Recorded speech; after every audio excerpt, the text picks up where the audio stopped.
Unit 6, Law of Succession, Lecture 4, Testamentary Succession. Testamentary Succession.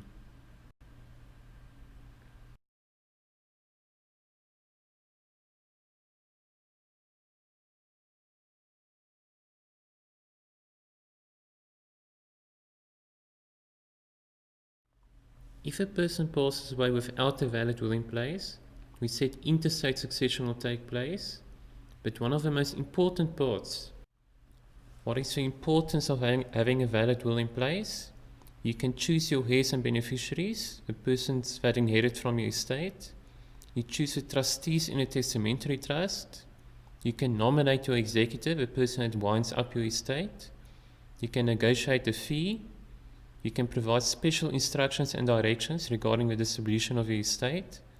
You can make special provisions, prescribe the extent of entitlement, for example, a usufruct, and make use of any estate duty concessions.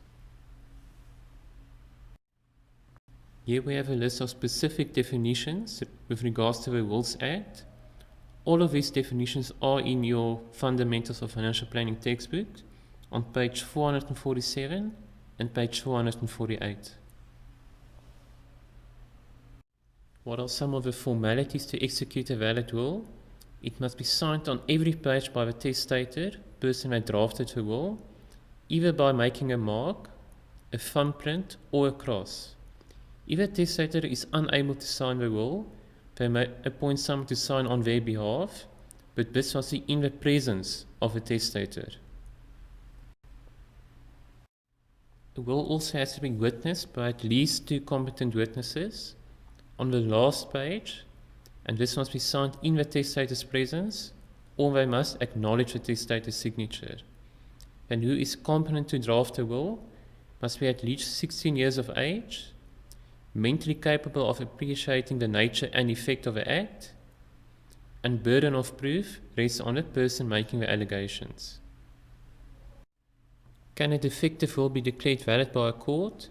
Yes, according to section 2.3 of the Act, if a court is satisfied that it was intended to be the deceased's will, they shall order the master to accept the document as a will, even though it does not comply with all the formalities.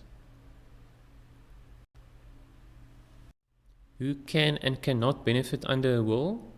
The following persons are disqualified from inheriting: a person or a spouse who witnesses the will, signs it on behalf of a testator, or a person that writes a will, except if such a person was an executor, trustee, or a guardian of any of the persons above, if a person was a witness, but there were at least 2 other competent witnesses.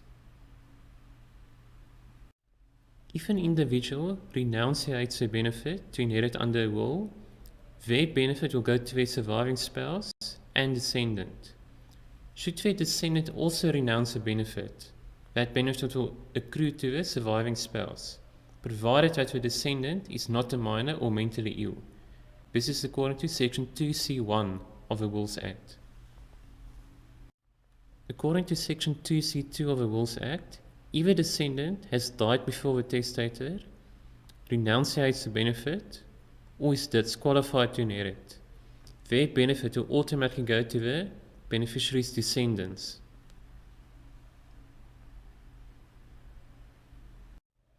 If there should be a scenario where 2 spouses get divorced from marriage and one of the spouses dies within a 3-month period, the surviving spouse is automatically disinherited from the will of the deceased spouse. If we explain this by means of an example, Jonathan died on 8 June 2018 and bequeathed his total estate to his spouse and 3 children in equal shares. Jonathan and Julie got divorced on 28 April 2018. Who will inherit John's estate? So between the divorce and date of death is less than 3 months, so Julie is automatically disinherited from the estate, and the children will inherit in equal portions.